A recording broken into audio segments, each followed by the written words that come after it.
नमस्कार, प्रणाम, सत श्री अकाल, आदाब, गुड इवनिंग दर्शकों। मैं हूं नाविका कुमार और आप जुड़ रहे हैं मेरे साथ सवाल पब्लिक का शो पर।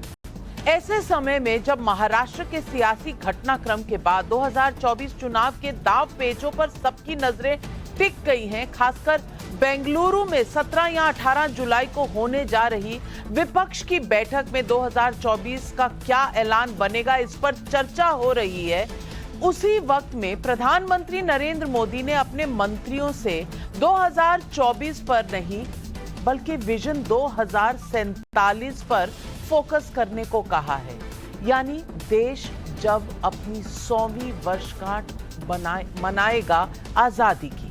दिल्ली के प्रगति मैदान कन्वेंशन सेंटर में मंत्री परिषद की इस तरह की स्पेशल मीटिंग में उन्होंने ये बातें अपने मंत्रियों से कही। सवाल पब्लिक का है कि क्या नरेंद्र मोदी इसे लेकर कॉन्फिडेंट हैं कि 2024 में विपक्ष कुछ नहीं कर पाएगा?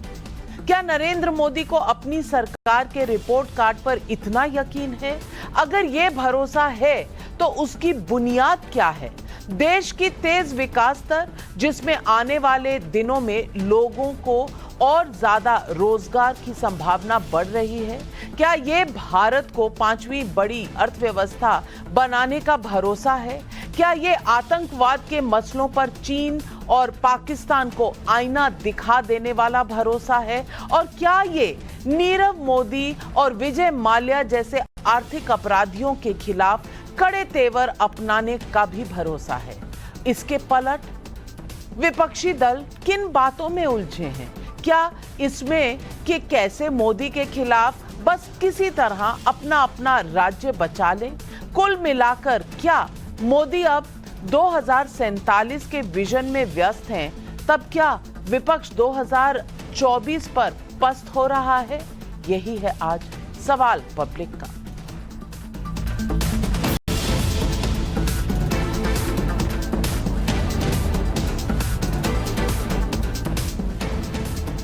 कल अगर 4.5 घंटों की एक बैठक की प्रधानमंत्री ने अपने ही मंत्रियों के साथ, तो आज प्रधानमंत्री नरेंद्र मोदी का आमना सामना पाकिस्तान के प्रधानमंत्री शहबाज शरीफ और चीन के राष्ट्रपति शी जिनपिंग के साथ हुआ।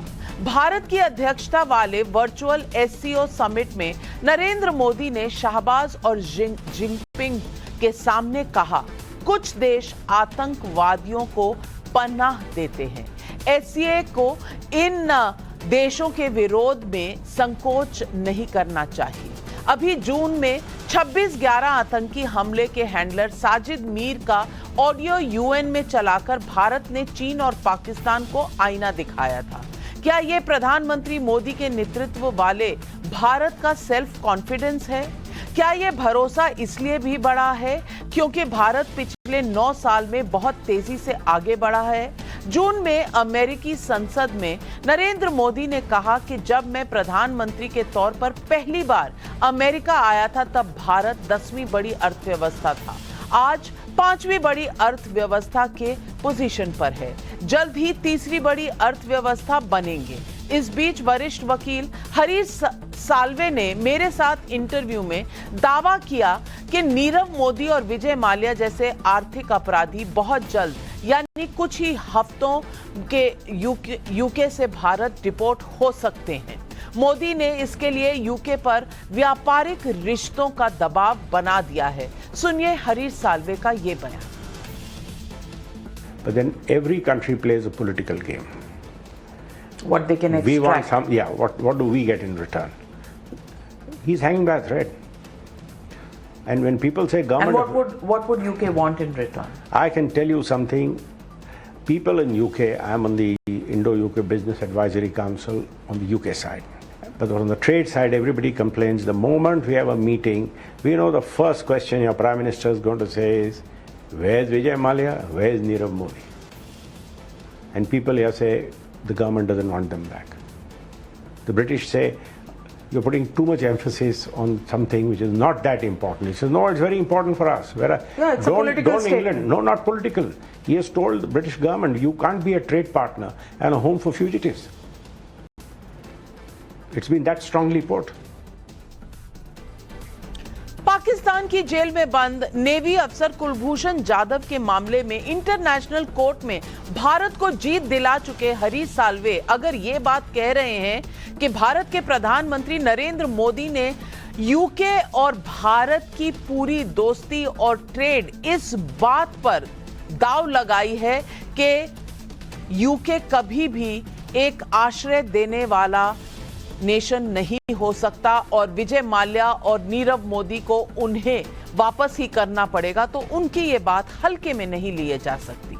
सोचिए अगर 2024 के चुनाव से पहले नीरव मोदी या विजय माल्या भारत आ गए तो इसका राजनीतिक माहौल पर कैसा असर होगा।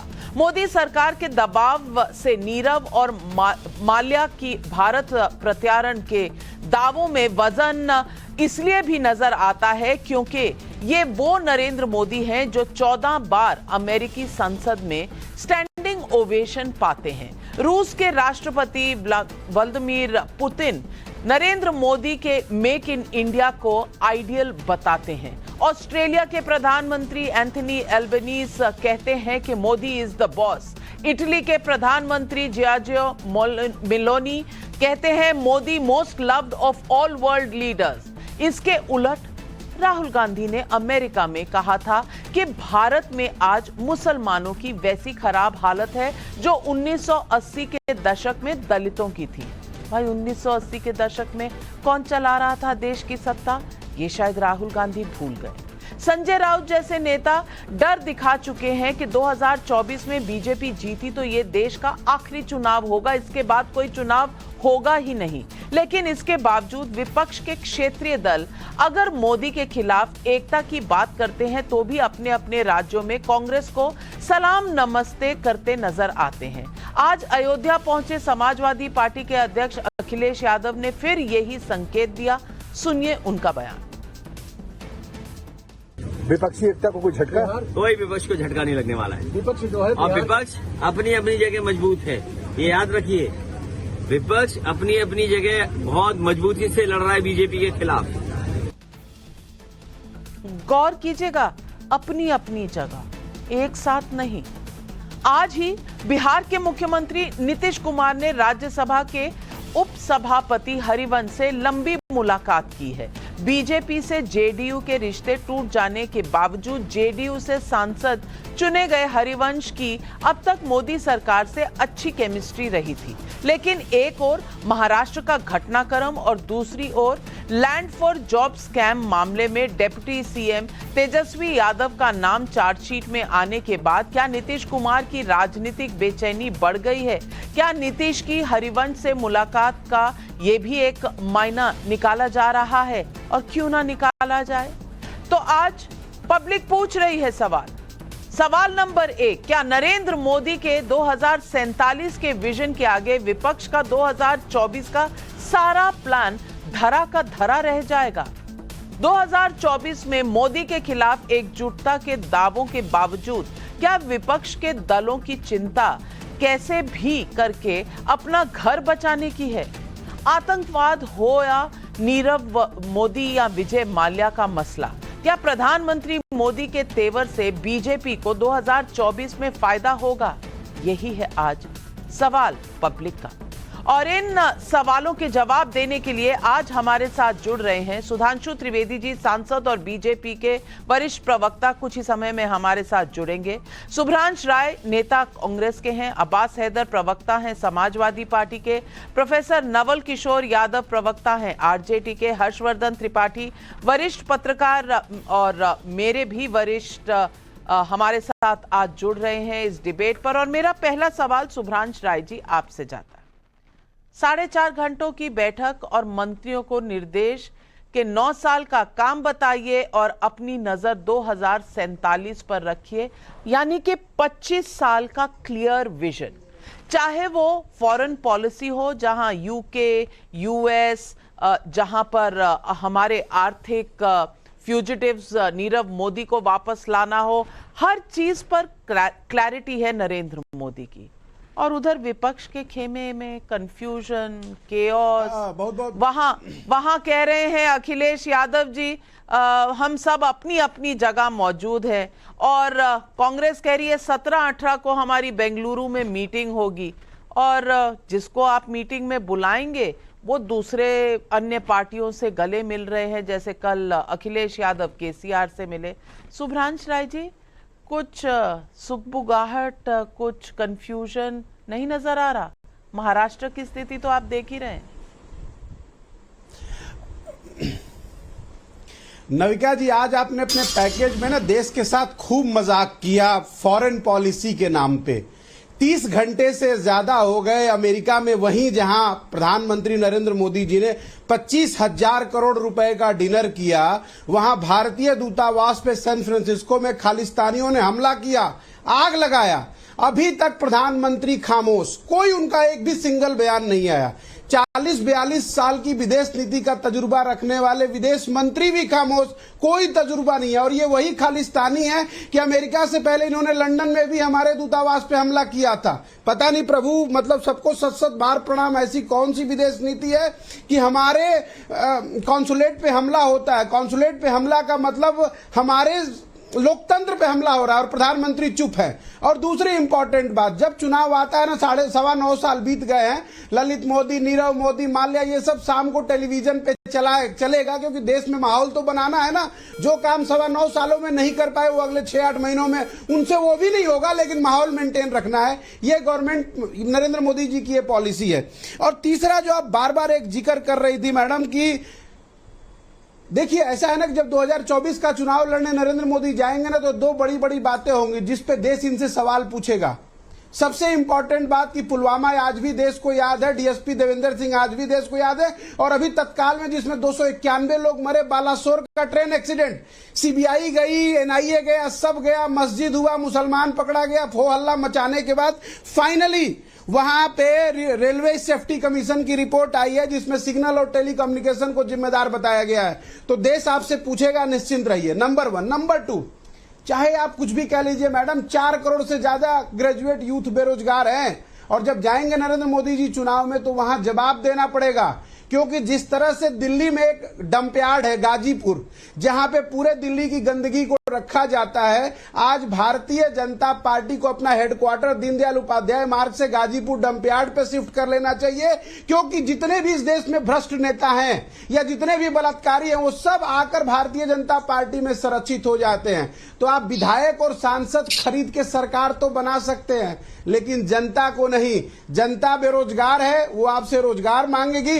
जनता आपसे महंगाई पे सवाल कर रही है। देश की बेटियां अपने आत्म स्वाभिमान पे आपसे सवाल कर रही हैं कि बलात्कारियों को भारतीय जनता पार्टी क्यों संरक्षण दे रही है। और जिस फॉरेन पॉलिसी का आप जिक्र कर रही थी, शुभ्रांश राय जी, आपकी वंदे भारत निकलती है तो रुकने का नाम नहीं लेती, लेकिन आपने जनता की जहां तक बात की, बहुत सही है, जनता सवाल उठाएगी। लेकिन मैं पूछना चाहती हूं सुधांशु त्रिवेदी जी से। सुधांशु त्रिवेदी जी, जनता सवाल पूछेगी, प्रधानमंत्री को जवाब देना होगा, बीजेपी को जवाब देना होगा, ये तो बात समझ में आती है। लेकिन जितने विधायक हैं, सांसद हैं, वो विपक्ष के नेताओं की बात क्यों नहीं मान रहे इस वक्त? क्या ये विपक्ष को समझाना नहीं पड़ेगा? प्रधानमंत्री बात कर रहे हैं अमृत काल की, 2047 की, भारत के 100वीं वर्षगांठ की, और विपक्ष कहां घुसा हुआ है? गाजियाबाद के कूड़े के ढेर में। अब इसमें फ्रॉइडियन आप कहेंगे आपको मिल रहा है संकेत, या आपको लग रहा है कि सचमुच इतनी ज्यादा कंफ्यूजन है विपक्षी धाराओं में कि कहीं ना कहीं इनको 2024 की ही इतनी चिंता है कि उसके आगे सोच ही नहीं पा रहे? देखिए, जो कुछ शुभ्रांश राय जी ने बोला, उनके लिए मैं रामचरितमानस की एक चौपाई बोले दे रहा हूं, इसको शब्दशः नहीं लेंगे। उसमें कहा गया है, सहज पाप प्रिय तामस देहा, यथा उलू कही तम पर नेहा।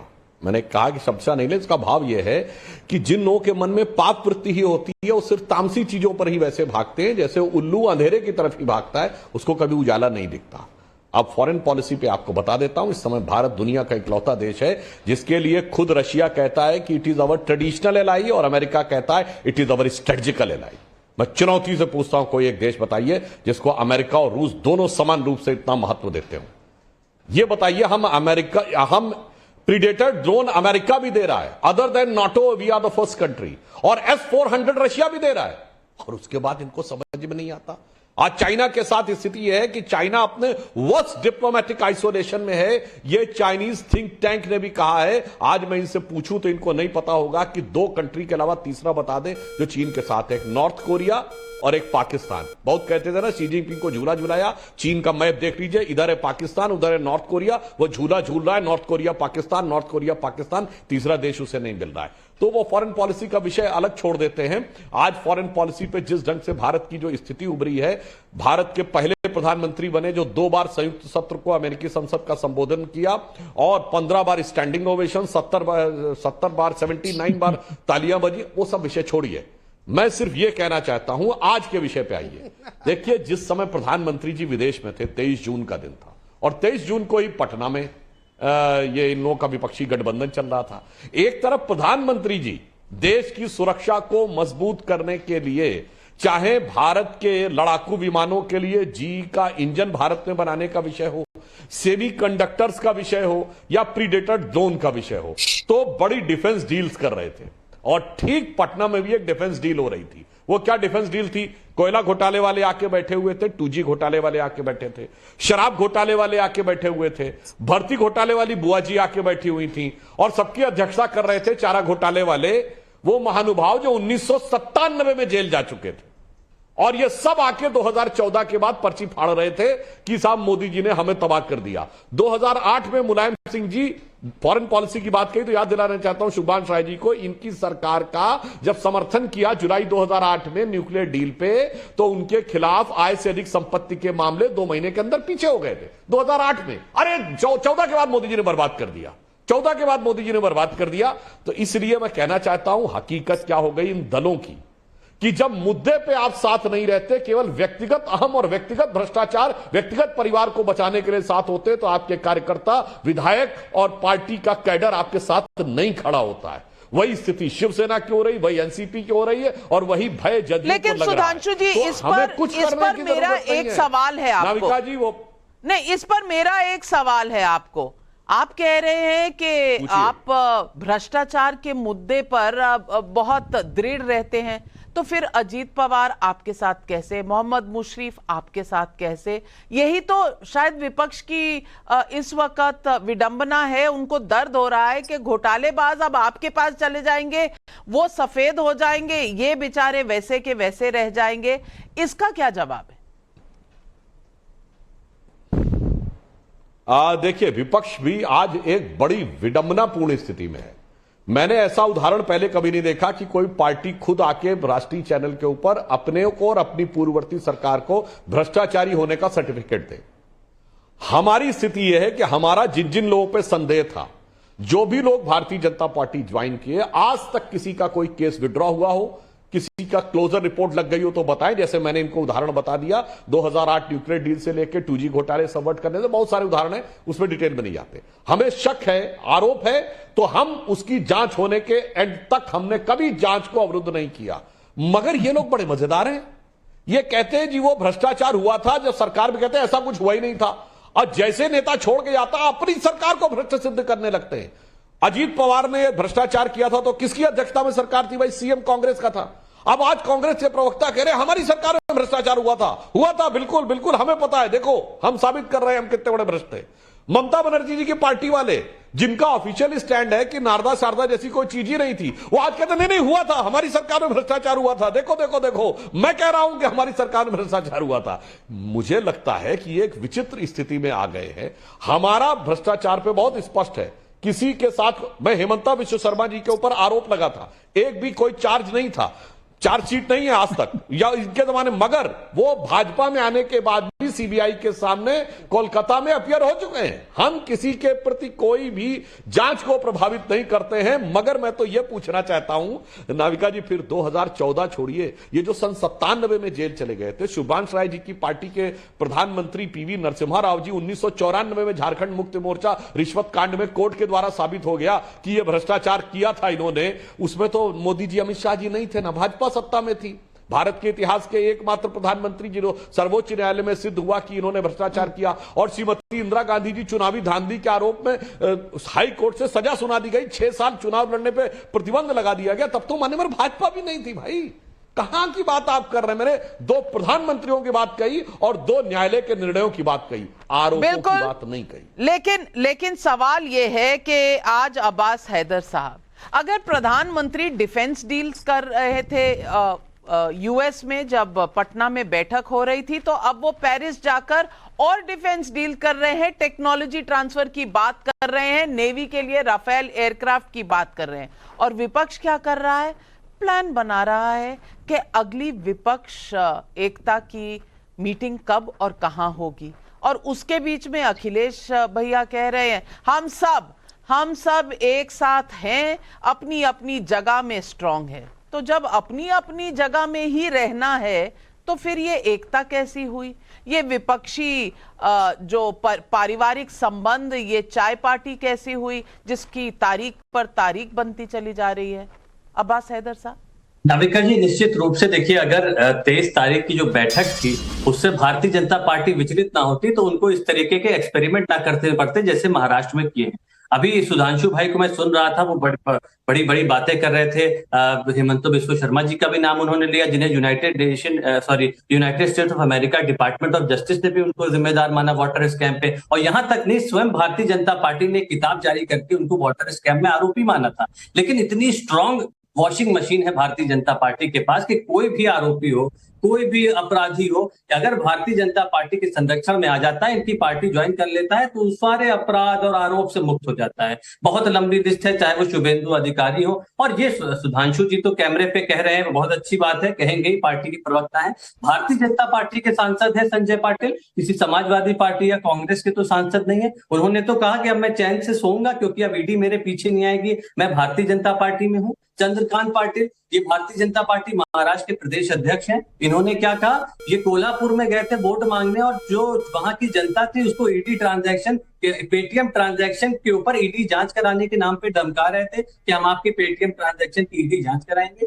ये स्थिति है भारतीय जनता पार्टी की। निश्चित रूप से ये लड़ाई लोकतंत्र को बचाने की है और ये मजबूत लोगों की लड़ाई है। ये लड़ाई कमजोर और डरपोक लोग नहीं लड़ सकते हैं। और जो लोग इतने मजबूत हैं, विपक्ष के नेता हर्षवर्धन त्रिपाठी जी इतने मजबूत हैं कि सब बुला के अपने ही विधायकों से पूछ रहे हैं, भैया यहीं रहोगे, कहीं चले जाओगे तो नहीं, कहीं प्लान तो नहीं है कहीं जाने का। उद्धव ठाकरे जी भी पूछ रहे हैं, शरद पवार जी ने भी कहा है कि एफिडेविट में भर दो। उधर नीतीश कुमार साहब जो बहुत महीनों से अपने विधायकों को नहीं मिले, वो भी मिल रहे हैं, क्योंकि लोगों का कहना अब ये पतंगबाजी है, असली खबर है ये तो नवल किशोर जी बताएंगे। लेकिन बिहार में पतंगबाजी चल रही है कि सीबीआई की चार्जशीट आ गई है, तेजस्वी जी का नाम आ गया है, अगर जेल चले जाएंगे तो क्या नीतीश कुमार जी इस वक्त आकलन लगा रहे हैं कि वापस जाना हो बीजेपी के साथ तो हर्षवर्धन राय साहब के साथ कोई ना कोई फॉर्मूला सेट कर लिया जाए? ये चल क्या रहा है? देखिए नाविका जी, सबसे पहले तो मैं एक जरूरी बात बताना चाहूंगा। मुझे लगता है कि चूंकि आपके चैनल को जब लोग देख रहे हैं तो फैक्ट गलत नहीं जाना चाहिए। डॉक्टर एस जयशंकर ने यूनाइटेड स्टेट्स, यूके, कनाडा, इन सब देशों को चेतावनी दी है विदेश मंत्री के तौर पर, और बहुत कड़ी चेतावनी दी है कि जिस तरह से आप खालिस्तानियों को स्पेस दे रहे हैं, ये हमारे आपके रिश्तों के लिए बहुत अच्छा नहीं है। और खालिस्तानी ये कह रहे हैं कि ये जो हम अलग अलग देशों में खालिस्तानियों को मरते हुए देख रहे हैं, ये भारतीय एजेंसियां करा रही, ये उनका आरोप है, वो ऐसा कह रहे हैं। ये भारतीय एजेंसियां क्लेम करने नहीं गए, तो ये पता होना चाहिए, देश को पता होना चाहिए कि हमारी एजेंसियां किस तरह से काम कर रही है, हमारी सरकार किस तरह से काम कर रही है। विपक्षी एकता का जहां तक सवाल है, तो मुझे लगता है कि इसकी चर्चा हम लोगों को टीवी चैनलों पर कुछ दिनों के लिए बंद करना चाहिए। आप किस विपक्षी एकता की बात कर रहे हैं? यूपीए एक अपने आप में एक विपक्षी एकता ही है, जैसे एनडीए है वैसे एक यूपीए है। एनडीए से कुछ पार्टियां निकल कर गई, यूपीए से भी कई पार्टियां निकलती दिख रही, और यूपीए प्लस बनाकर विपक्षी एकता की कोशिश थी। जिस यूपीए प्लस में केसीआर को आना था पहले ही नहीं आए। और जो ज्यादा चिंता की बात है कि अखिलेश यादव जो इस विपक्षी एकता का अहम हिस्सा है, वो अखिलेश यादव राहुल गांधी की चेतावनी के बावजूद चले जाते हैं और केसीआर से मिलकर आते हैं। राहुल गांधी ने कहा कि हम ऐसे किसी गठजोड़ में नहीं जाएंगे जहां पर केसीआर होंगे। अखिलेश यादव उनसे मिलकर आते हैं। जो शरद पवार सारी विपक्षी एकता के सूत्रधार बन रहे थे नीतीश जी के अलावा, उनका क्या हाल है?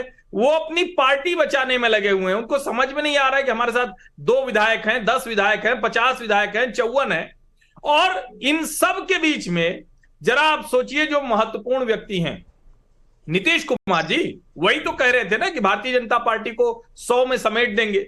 देश ने देखा कि कैसे वो समय समय पर जब परेशान होते हैं तो धीरे से एक रास्ता निकालते हैं। जिन हरिवंश जी को ललन सिंह ने चेतावनी दे दी थी, चेतावनी दी थी, सीधे सीधे कहा गया था कि आप बाहर निकलिए, कहां है मोदी जी के साथ आप? और हरिवंश जी हर मंच पर कह रहे हैं कि इस देश ने जो 9 साल में होते हुए देखा वो कभी देखा ही नहीं। ये जनता दल यूनाइटेड के राज्यसभा के सांसद हरिवंश जी कह रहे हैं, और उन्हीं हरिवंश जी को नीतीश जी 1.5 घंटे मिलने का समय दे रहे हैं। अब फिर भी हम लोग को विपक्षी एकता पे चर्चा करनी चाहिए क्या नवका जी? मेरा तो सवाल यही खड़ा होता है कि इस पे विपक्षी एकता की बात क्यों करें? ये बात करें कि किशोर जी, आप तो प्रोफेसर साहब हैं, समझा दीजिए ना क्या चल रहा है, किस स्कूल में, किस क्लास में क्या चल रहा है?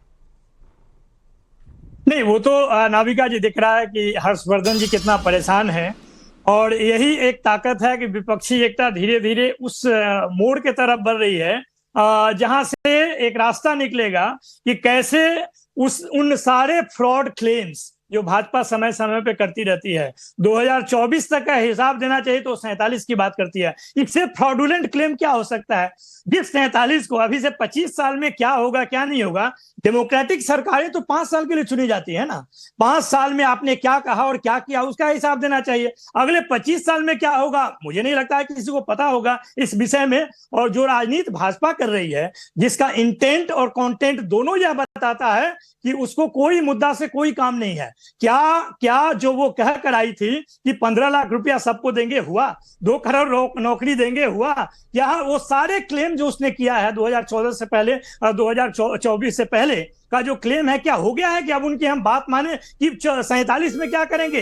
ये बात बहुत ही नागवार गुजरेगी उनको। लेकिन सही बात यही है कि विपक्षी एकता उनको परेशान कर रही है, और यही कारण है कि मोदी जी 3 दिन पहले कहते हैं जिस दल के विषय में कि 70,000 करोड़ का उस पर घोटाला का आरोप है, उसी के सहारे और उसी को कहते हैं उसका 2047 का तो जवाब मैं सुधांशु जी से लूंगी, लेकिन आपसे पूछना चाहती हूँ ये हरिवंश राय जी के साथ जो बातचीत है इसका सार क्या है?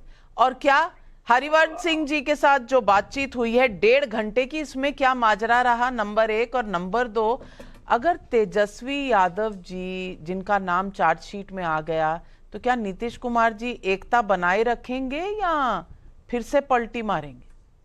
देखिए, ये सब कहानी जो शुरू हुआ है ना नाविका जी, ये अगस्त 2022 से हुआ है। 2022 में जब रातों रात भाजपा की सरकार चली जाती है और वो उनके कर्मों के आधार पे जाता है, और नीतीश कुमार आकर बाहर में कहते हैं कि वो क्यों आते हैं, उस समय ये सारी बातों पर चर्चा हुई। 2017 में हुआ था, उसके विषय में उन्होंने बताया। आज की मीटिंग है, आप 2022 की पुरानी खबर बता रहे हैं सुधांशु जी। 2047 की बात प्रधानमंत्री विजन के तौर पर कर रहे थे या राजनीति के तौर पर? नंबर 2, जब विपक्ष कहता है कि आप 2024 की सोचिए, अपना हिसाब देने की सोचिए, तो ये सिर्फ और सिर्फ सत्ता के लिए काम कर रहे हैं या देश को भी कहीं ले जाना है? और नंबर 3, जब ये 2022 की बात करते हैं, जब बिहार में सरकार गिरी थी और नई सरकार बनी थी, तो क्या ये भूल जाते हैं कि आज की मीटिंग के भी कुछ मायने हो सकते हैं? देखिए, जो 2047 का विषय प्रधानमंत्री जी ने रखा उसका राजनीति से कोई मतलब नहीं। मैं प्रमाण के साथ बोलता हूं। याद करिए 15 अगस्त 2022, पिछला 15 अगस्त का उनका भाषण, उन्होंने ये कहा, तब तो ना विपक्ष की एकता का मुद्दा था ना कुछ था। उन्होंने कहा कि भारत का स्वतंत्रता का अमृत महोत्सव वर्ष समाप्त नहीं हुआ, उन्होंने कहा यहां से एक संकल्प लेते हैं कि भारत का अमृत काल शुरू हो रहा है, जो 75 वर्ष से लेकर जब हम शताब्दी पूर्ण करेंगे 2047 पूरे तक देश के में लिए सामाजिक होगा। तनाव और पूरे देश इसीलिए में धार्मिक 2047 का वो पूरे सारा देश का को सारा परेशान विषय करके, आपने अपने टर्म और में आप बोलिए कहते हैं कि मानवर, अमृत आपने अपने नहीं, टर्म ये में कौन सा बोलिए, अमृत काल है? दर्शकों को ज्यादा अमृत बेहतर काल का समझ में आता है। एक- ऐसे अरे, अनकंफर्टेबल अमृत काल का फैक्ट आने से नवल डिस्टर्ब करने से लाभ किशोर जी नहीं अपने होता। अपने समय पे बोलिएगा तो हाँ, बता रहा दर्शक हूं। समझ पाएंगे। नहीं, ढेर सारे आप तो- अमृत बता अरे रहे। नाविका जी, आप तो दूसरे सवाल का जवाब भी नहीं लिए हाँ। कि हरिवंश जी और नीतीश कुमार मिल रहे थे, तो आपको उसमें क्या समस्या है? भाजपा को क्या समस्या है मुझे तो उसमें? समस्या एक दल नहीं का है नेता- आपसे, नहीं, आपकी एक खैर दल का खबर नेता- पूछ रही हूँ, आपको तो नहीं हो जाएगी समस्या। बिल्कुल मैं नहीं। तो आपकी ये खैर सरकार- खबर ले रही हूँ ये नवल सरकार- किशोर जी। ये सरकार मैं बिल्कुल सांप्रदायिक चिंतित नहीं हूँ। ताकतों का जवाब है। कमाल ये है, आपका सरकार हालचाल सांप्रदायिक पूछ रही हूँ, ताकतों का आपको जवाब इससे है। भी नहीं, दिक्कत बिल्कुल। हो रही है। आप- लेकिन आप सुधांशु क्या जी पूछ जवाब रहे दे रहे, वो सुन तो लीजिए, सुन तो लीजिए क्या सुधांशु जी। जवाब देंगे? वो सिर्फ वो बकवास करेंगे। जवाब क्या है? ऐसे नहीं साहब, सुन बोलिए लीजिए। प्लीज, बता तो पार्लियामेंट्री दीजिए, लैंग्वेज। क्या आप 47 प्रोफेसर तक? साहब अभी हैं। नहीं, अच्छा 47 आपको बकवास नजर आने लगता, पता नहीं है प्रोफेसर की भाषा है या सड़क छाप भाषा है। अरे आप क्या है, मैं भी जानता हूँ आपको, मैं जानता हूँ कि आपको क्या है। हाँ, मैं दिन बता रहा रात हूँ। आप धर्म और समाज के आधार पे नफरत फैलाते हैं। आप क्या बात कीजिएगा? आप चलिए 47, चलिए 24 का आपकी तो बताइए। मोहब्बत की दुकान खुली हुई है, अच्छा। हम उस पर भी नहीं, जाएंगे, 24 का लेकिन बात तो पहले सुन बताइए। लीजिए, मैं आपका फेडर डाउन करूंगी, पहले बता रहा सुधांशु हूं। जी जवाब दे रहे हैं। नाविका जी, समस्या क्या है कि हमारी सोच और इनकी सोच में बहुत भारी अंतर है।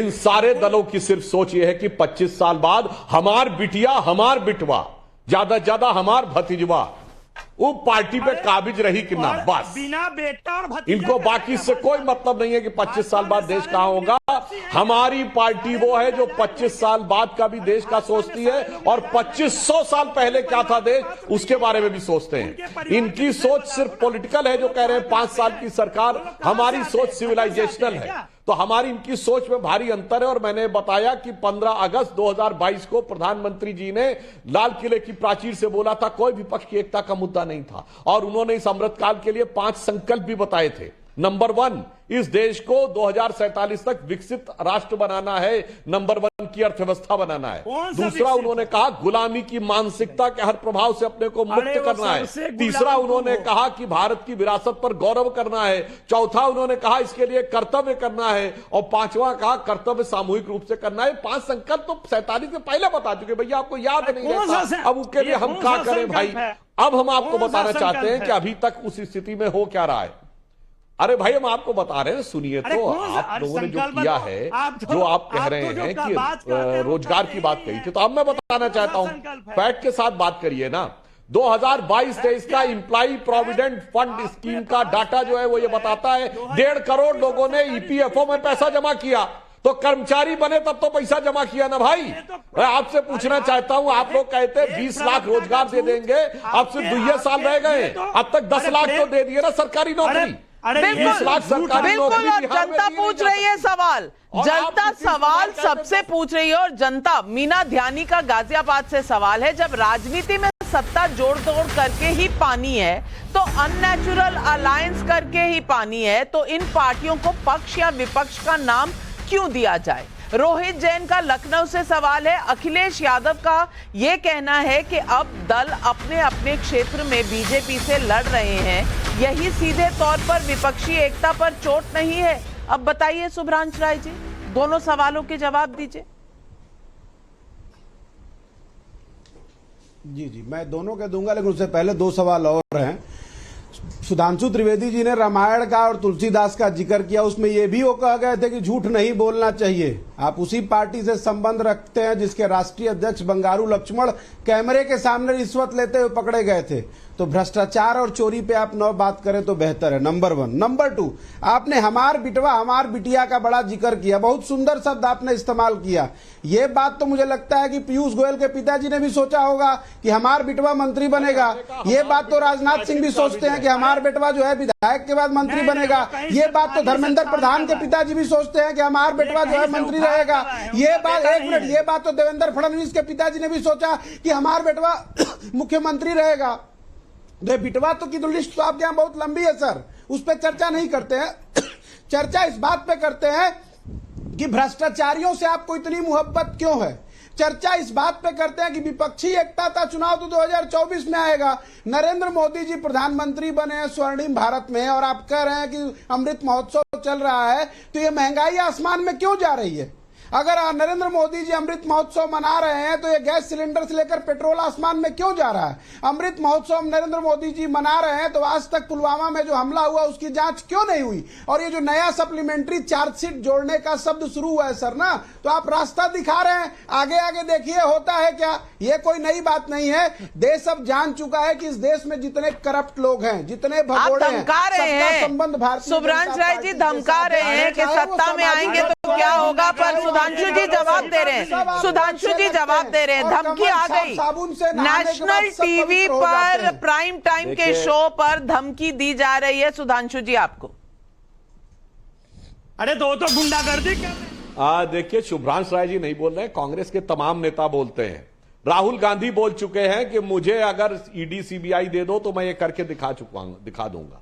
ये इनके दिल की तमन्ना है, चूंकि इनकी हकीकत फितरत यही थी कि एजेंसियों का दुरुपयोग करते थे। तो शुभ्रांश राय जी, मैं बताना चाहता हूं, 2-2 साल जेल में रखा आपने इमरजेंसी में, लोगों को यातनाएं दी गई, प्रताड़नाएं दी गई, कोर्ट जाने का भी रास्ते बंद थे, उसके बावजूद एक तोड़ पाए हो भाजपा का नेता। तो बताइए, ये दूसरा कहे अपने नेताओं को भ्रष्टाचारी होने का, दल बदलू होने का, नैतिक विहीन होने का सर्टिफिकेट बांटने के लिए आ जाते हैं। अजब है भाई, अपने ही पार्टी के लोगों को कि इतनी बेइज्जती खुलेआम आके नेशनल टेलीविजन चैनल के ऊपर आजकल विपक्ष के नेताओं को एक बड़ा शौक हो गया है, गजब का शौक हो गया है भाई। हो जाते हैं, फिर आप उनको मिलकर उनको व्हाइट क्लीन चिट दे देते हो। गजब का मैंने तो आपको बोला ना, कमल छाप ये बताओ भाई, के साफ कर देते हो। इमरजेंसी में करके कितने लोगों को भाजपा में शामिल कर लिए थे? आप दुरुपयोग करते थे, हम नहीं करते। 2 दिन पहले तक जिसके खिलाफ आप एक बार में एक बार में एक पैनलिस्ट बोलेगा तो जनता सुन पाएगी। लेकिन अब्बास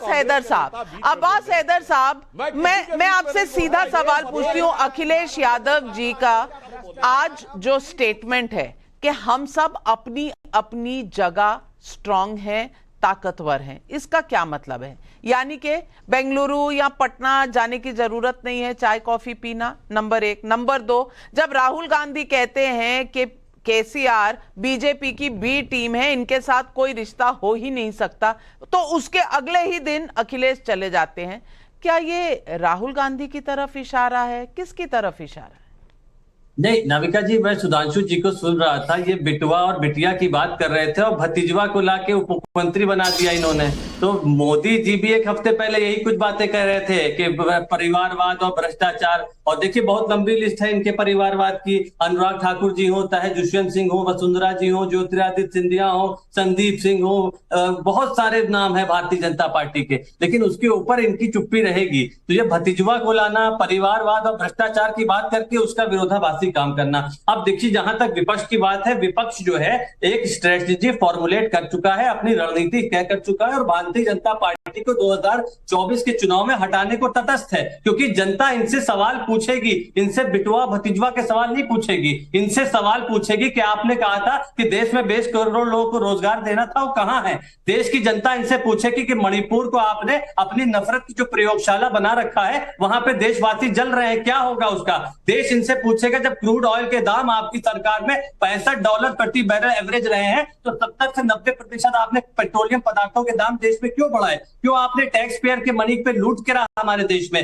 देश आपसे पूछेगा, सारे देशवासियों को पक्का मकान देने का वादा आपने किया था, कहां है पक्के मकान? देश हमारा ये पूछेगा कि एम्प्लॉयमेंट रेट जो है, हमारे देश की अनएम्प्लॉयमेंट रेट 8.1% के दर पे पहुंच चुकी है, और पहले बहुत इससे भी बहुत ज्यादा थी। देश हमारा ये पूछेगा जो लेबर पार्टिसिपेशन रेट है वो 15%। ठीक है, तो हर्षवर्धन त्रिपाठी जी, क्या इन सवालों से बीजेपी क्लीन बोल्ड हो जाएगी? नंबर 1। और नंबर 2, शशि मोहन भटनागर का बल्लभगढ़ हरियाणा से सवाल है, क्या 2047 की बात करना बीजेपी का ओवर कॉन्फिडेंस तो नहीं? हर्षवर्धन जी, देश के किसी भी प्रधानमंत्री को किसी भी कालखंड में कम से कम आगे 25-50 साल की योजना बनानी ही चाहिए। अगर वो नहीं बनाता है तो इसका मतलब कि वो अपनी उस कुर्सी के साथ न्याय नहीं कर रहा है। एक बात मैं जरूर कहूंगा, अभी शुभ्रांश राय ने कहा कि भाजपा ने रास्ता खोला है, हम भी याद रखेंगे। हम मीडिया के लोगों को तो ये बार बार कहना चाहिए कि ये जो नेताजी लोग एक दूसरे की सरकार आती है तो बचा लेते हैं ना, ये बचाने का खेल बंद होना चाहिए। चाहे जिस पार्टी का नेता हो, चाहे जिस पार्टी का व्यक्ति हो, अगर वो भ्रष्टाचार में किसी अपराध में है तो उसका केस खुलना चाहिए, उसके खिलाफ कार्रवाई होनी चाहिए और हम लोग उसके साथ खड़े हैं। लेकिन अगर विपक्ष ये बात करेगा, नवल जी बीच में आपकी बोलने की बड़ी खराब आदत है, आप भले व्यक्ति ऐसे क्यों करते रहते हैं? एक बार भाजपा को भी बोल दीजिए। अच्छा ठीक है, आप बोल लीजिए, आप बोल लीजिए, मैं चुप हो जाता हूँ। मैं आपसे नहीं लड़ पाऊंगा, वैसे भी आप राष्ट्रीय जनता दल के नेता हैं, हम लोग तो सामान्य लोग हैं, कहाँ लड़ पाएंगे? अरे हर्षवर्धन जी, आप सबके नेता हैं, केवल एक बार भाजपा को बोल दीजिए कि आपका ये सलाह मान ले कि जो भ्रष्ट लोग को अपने पॉकेट में रख के और सरकार चलाती है, उसके लिए भी ये ज्ञान से लाभ उठा ले। आप क्यों गुस्सा जाते हैं? इतना गुस्सा तो नहीं आना चाहिए आपको। अब आप बोल रहे हैं नवल किशोर जी, एंकरिंग आप बहुत अच्छी करते हैं, शायद प्रोफेसर भी उतने ही बढ़िया हैं।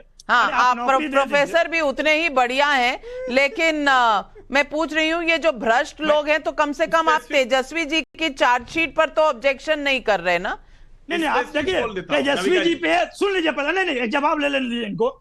आप तेजस्वी जी की जहां तक बात कर रहे हैं, वो केस तो 2 बार बंद हो चुका है। नाविका जी, आप सब कुछ जानती हैं, उसके बाद भी डरते हैं इस बात को चैनल पे बोलने के लिए। 2 बार बंद हुआ है कि नहीं, ये बता दीजिए आप सर। और सुन लीजिए, मैं अगर डरती होती तो जितना जमीन घोटाला मैंने दिखाया है चैनल पर लालू जी का, वो शायद आपको याद होगा। लेकिन हर्षवर्धन त्रिपाठी जी ये भ्रष्टाचार का जो सवाल पूछ रहे हैं, इस पर जनता की क्या राय है? क्योंकि जनता भी तो सवाल उठाएगी। नहीं, निश्चित तौर पर। और मुझे लगता है कि अगर कोई भ्रष्टाचारी भारतीय जनता पार्टी में आता है तो ये भाजपा के लिए बहुत कोई अच्छी बात नहीं है। अगर उसके ऊपर आरोप लगे हैं तो ये भारतीय जनता पार्टी के ऊपर भी सवाल खड़ा करता है। लेकिन यहां क्या महत्वपूर्ण हो जाता है, ये जरा सुनना चाहिए। अब लालू जी कहेंगे कि हम फिट हो गए हैं, नरेंद्र मोदी को फिट कर देंगे, तो जनता वो भी सुनती है। अब ये सारे लोग, शरद पवार कह रहे हैं कि भ्रष्टाचारी अजीत पवार हो गए हैं, तो जनता वो भी सुनते हैं। और नवल किशोर जी देखिए, हर बार चिल्ला के आप कोई बात नहीं दबाएंगे भाई, बहुत लाठी राज हो गया, ऐसे मत कीजिए। आवाज आप क्यों ऐसे करते हैं?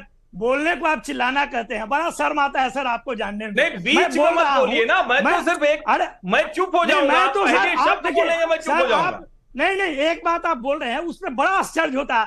आप बोलते हैं अगर भाजपा भ्रष्टाचारियों को अपने में लेती है, आपको जानकारी नहीं है क्या अभी वहां पे क्या हुआ है महाराष्ट्र में? क्योंकि शरद पवार जी तो कह रहे थे कि अजीत पवार ने कोई भ्रष्टाचार नहीं किया, इसी मुद्दे को तो बता रहे हैं वो। तो आप भी तो सुनने की क्षमता रखिए ना। शरद पवार जी गलत बोल रहे थे क्या? नहीं, तो अरे मोदी जी सही बोल रहे थे क्या?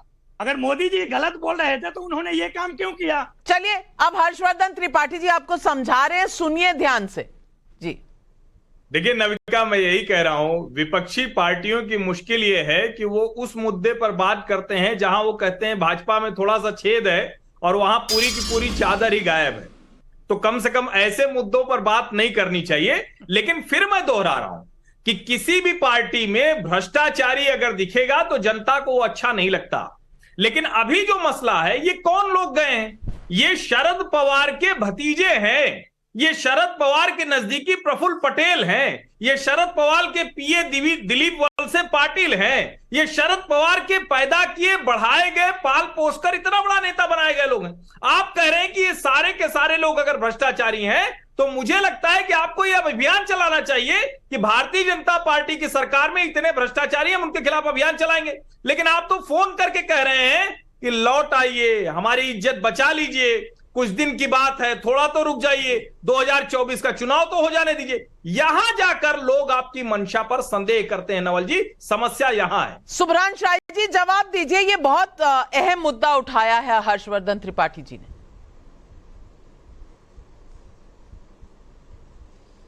मैडम, मुझे जवाब देने से बेहतर यह है कि हर्षवर्धन त्रिपाठी जी और आपको अपनी गैलरी में देख लेना चाहिए। आप किसी को गले लगाते हैं और उसके खिलाफ अगर एक हफ्ते पहले तक प्रदर्शन कर रहे हैं, अब मैं किरीट सोमैया जी को क्या मानूं? बम्बे की गलियों में घूम घूम कर कुछ प्रचार प्रसार कर रहे थे। अभी सुधांशु त्रिवेदी जी ने जिक्र किया नारदा शारदा का, शुभेंदु अधिकारी जी का, जो आजकल इनके बंगाल के पोस्टर बॉय, उनका क्या कहूं? समय ग्रहकाल के हिसाब से इन्होंने ही उनके खिलाफ प्रदर्शन किया था। असम के मुख्यमंत्री हेमंत बिस्व शर्मा के खिलाफ इन्होंने ही प्रदर्शन किया था। अब आज इनको अच्छे लगने लगे तो लगने लगे। अब यही तो मैं कह रहा हूं कि कमल का वजूद ही कीचड़ के साथ है और कीचड़ की पहचान भ्रष्टाचार के साथ है। तभी तो मैंने पहले ही आपको कहा कि भारतीय जनता पार्टी को अपना हेडक्वार्टर बदल के दीनदयाल उपाध्याय मार्ग से गाजीपुर चले जाना चाहिए, क्योंकि सारे भ्रष्टाचारी, सारे जवाब दीजिए, बलात्कारी, मैक्सिमम भगोड़े सब इनके संरक्षण में है। सुधांशु जी, मुझे लग रहा है आज तो ये लोग एकदम कसम खा के आए हैं कि शरद पवार जी को बेइज्जत करके छोड़ेंगे। तो शरद पवार जी ने तो कहा था कि कोई घोटाला नहीं हुआ। ममता जी को पूरा बेइज्जत करने पे उतारू हो गए शुभ्रांश राय जी, और भूल गए असम में इनकी सरकार थी तरुण गोगोई जी के नेतृत्व में, उन्होंने कहा था ऐसा कुछ नहीं हुआ है। आज मैं इनसे पूछना चाहता हूं, आप एक बार कहिए तरुण गोगोई गलत थे, हमारी सरकार में भयंकर भ्रष्टाचार हुआ था और अब आपकी सरकार उस पर कार्रवाई करे। बोलिए ये वाक्य, बोलिए वाक्य। आप कहिए कि शुभ्रांश राय सही है, तरुण गोगोई गलत थे, बोलिए। और आप कहिए आप सही है, शरद पवार गलत थे, बोलिए। फिर मैं जवाब दूंगा तो दिखता है ना कि आदमी कितना पलट जाता है। सवाल मैंने बोला ना कि देखिए, चाहे सुनिए भैया, मैं तो बोल चुका हूं कि जब हमें शक था तो हम तो शक के बाद एजेंसी की जांच करवा रहे हैं, हमने किसी की विड्रॉ नहीं की। आपने शक नहीं, आपने यकीन से बोला था। आज आपका यकीन गलत था, अब सही है, तब सही है। बोलिए और बता दीजिए ना का वजूद है। अच्छा, आप सही थे। अच्छा, मतलब गंदगी थी आपकी सरकार में? अच्छा, आपकी सरकार में गंदगी थी? गंदे लोग आपको बोलिए ना, हाँ या ना? और कमल छाप आपकी सरकार में मुझे बताइए, जितने भी शरद पवार जी के साथ लोग थे वो सब गंदे लोग हैं जो अब अच्छे लगने लग गए सुधांशु जी की पार्टी को? क्या ये सब गंदे लोग थे? नवल किशोर जी गंदे लोग थे, हाँ या ना? गंदे लोग थे। प्रफुल्ल पटेल जी आपके साथ चाय पी रहे थे, गंदे लोग थे? गंदे लोग थे? अरे पहले ये पूछ लीजिए कि प्रधानमंत्री जी 3 दिन पहले झूठ बोल रहे थे। प्रधानमंत्री जी 3 दिन पहले झूठ बोले थे। नहीं तो आप पहले बताइए तो मैं उनसे भी पहले आप बताइए। अरे आप क्या बोल रहे हैं? आपके पास जवाब नहीं है, हम देंगे, आप अपना जवाब दीजिए। आपके पास जवाब नहीं है, जवाब दीजिए। प्रधानमंत्री का जवाब हम देंगे, प्रधानमंत्री का जवाब दीजिए। प्रधानमंत्री घोटाला नहीं हुआ। अरे झूठे हैं पहले प्रधानमंत्री, ये तो अरे भाई, प्रधानमंत्री का जवाब हम देंगे, आप अपना जवाब दीजिए। अपना झूठ और आपका स्टैंड क्या है? प्रधानमंत्री जी ने कहा था आरोप है, और आरोप है तो उसमें जांच हो रही है। आपने तो यकीनन कहा था, आपने आरोप नहीं बोला था, आपने कहा था ऐसा कुछ नहीं हुआ। आज आप कह रहे हैं ऐसा हुआ, तो बोलिए ना कि मेरी पार्टी में भ्रष्टाचार हुआ, मेरी पार्टी में गंदगी थी, बोलने में क्यों हिचक रहे भाई? आप फंस गए हैं नवल जी, आज तो आप फंस गए हैं और जनता देख रही है कि आप कितने फंसे हुए हैं। संजय मिश्रा का भदोही उत्तर प्रदेश से सवाल है, और संजय मिश्रा जी हमारे पुराने दर्शक हैं, रोज देखते हैं, रोज सवाल भेजते हैं। देश राजनीतिक अस्थिरता के दौर से बाहर आ चुका है, जिसका पॉजिटिव असर देश और विदेश में दिख रहा है। ऐसे में मोदी जी का 24 के चुनाव में विजय का आकलन गलत कैसे है? और रेवंत विश्नोई का जोधपुर के से यूट्यूब पर सवाल है, मोदी जी का एक बयान विपक्षी दलों को जीरो पर ले आता है। इनके पास ना शब्द है ना एजेंडा है। विपक्षी दल 2024 में बहुमत लाएंगे कैसे? और संजय चौरसिया का कोलकाता से सवाल है, आरजेडी प्रवक्ता से पूछिए कि तेजस्वी यादव ने वादा किया था कि 20 लाख सरकारी नौकरी देंगे, वो कब देंगे? पहले ये बताइए। चलिए नवल जी। देखिए, 1,70,000 तो पोस्ट अभी शिक्षक में निकली है। उसी तरह से स्वास्थ्य आप जोड़िए, तो उसको उनको बोलिए कि ये मैं जोड़ रही हूँ, मेरे हाथ में कैलकुलेटर है। सारे विभाग आपको मालूम नहीं है, आप पता नहीं कैसे पत्रकारिता करते हैं। आप अपने टीम को बोलिए। जनता को नहीं मालूम है तो जनता को डांट दो, मुझे नहीं मालूम है मुझे डांट दो। आप बता दीजिए ना, मैं जोड़कर बता दूंगी जनता को। आपको जोड़ना नहीं आ रहा है। आपके चैनल को ये मालूम भी नहीं है कि बिहार सरकार ने अगस्त 2022 से लेकर अभी तक कितने लोगों को नौकरी दे चुके हैं। उन लोगों ने नियुक्ति पत्र बांटना शुरू किया। आप आंकड़ा दीजिए ना, मैं जनता को बताने का काम है हमारा। संख्या बताइए। आप आंकड़ा बताइए, ऑथेंटिक आज की ताजा खबर बताइए। मैं जनता को देना चाहती हूँ, पब्लिक सवाल पूछ रही है। सरकार का अनुकरण करके प्रधानमंत्री नियुक्ति पद बांटना शुरू कर दिए। आपको ये भी नहीं मालूम है क्या कहा जाए आपके विषय में? अरे भाई, आपके लिए तो ताली बजाना मैं पड़ेगा। जोड़ रही हूँ, कैलकुलेटर लेके बैठी हूँ। सुधांशु जी ना बताएंगे ना जुड़वाएंगे। मैं आजा चलिए, नाविका जी आजा चलिए। 18.5 करोड़ नवल किशोर जी से पूछिए बिहार में कुल सरकारी कर्मचारियों की संख्या कितनी है? पहले ये पूछिए कि बिहार में सरकारी कर्मचारियों की कुल संख्या कितनी है? पूछिए नवल किशोर जी से, तब ये समझ में आएगा कि 20 लाख ऐड हो सकते कि नहीं। अरे आप बताइए कि आपके पार्टी में चोरों की संख्या कितनी है? बिहार में कुल सरकारी कर्मचारियों की संख्या बताओ भाई, तब समझ में आएगा 20 लाख हो भी सकते कि नहीं, जो है 20 लाख और नौकरियां हो भी सकती कि नहीं। वो पता था क्या? निर्मला सीतारमण जी को पता था 19 लाख रोजगार की बात करके 19 महीने में 19 रोजगार नहीं दे पाए। कितने बेशर्म हैं नवल किशोर जी। पूरा देश। नवल किशोर जी, अगर आज मैं टीचर होती तो कितने नंबर आपको देखती? ये तो जनता से नंबर दिलवा कर आपको रिपोर्ट कार्ड भेजूंगी, क्योंकि जनता पूछती है सवाल, आप जनता को कहते हो भाई तुम्हें पता नहीं हमने इतने सारे दे दिए। कितने दिए इस पर कोई जवाब नहीं।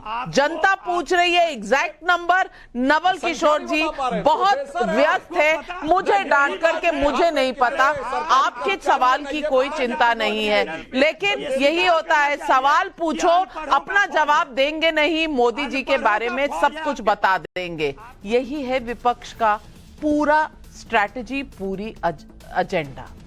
इससे क्या 2024 के चुनाव जीते जाएंगे? मैं नहीं जानती, जनता है वो डिसाइड करेगी, जनता बॉस होती है। लेकिन मैं ये मानती हूं कि किसी भी देश में आगे 15, 20, 25 साल की विजन होनी जरूरी है। 2047 बात दूर की जरूर लगती है, लेकिन देश में फिलहाल दर्जन भर चुनौतियां हैं। लेकिन फर्क यह है कि मोदी सरकार एक एक चुनौती को एड्रेस करती नजर आ रही है, चाहे वो डिफेंस की हो, चाहे वो रोजगार की हो, चाहे वो इंफ्रास्ट्रक्चर की हो, चाहे वो आर्थिक स्थिति मजबूत करने की हो। मुद्दा यह है कि इस पर नजर होनी चाहिए या नजर होनी चाहिए कि सिर्फ एक एजेंडा है हमारा, मोदी जी को हराना है। देश के लिए क्या करना है पता नहीं। तो यही है सवाल पब्लिक का। आज बस इतना ही लेती हूं आपसे इजाजत, लेकिन इजाजत लेने से पहले देखेगा नव भारत जीतेगा भारत कॉन्टेस्ट के 3 जुलाई के विजेताओं के नाम जरूर स्क्रीन पर देख लीजिए। हैदराबाद से नवीन कुमार और नैनीताल से लाल सिंह, आप दोनों को बहुत बहुत बधाई।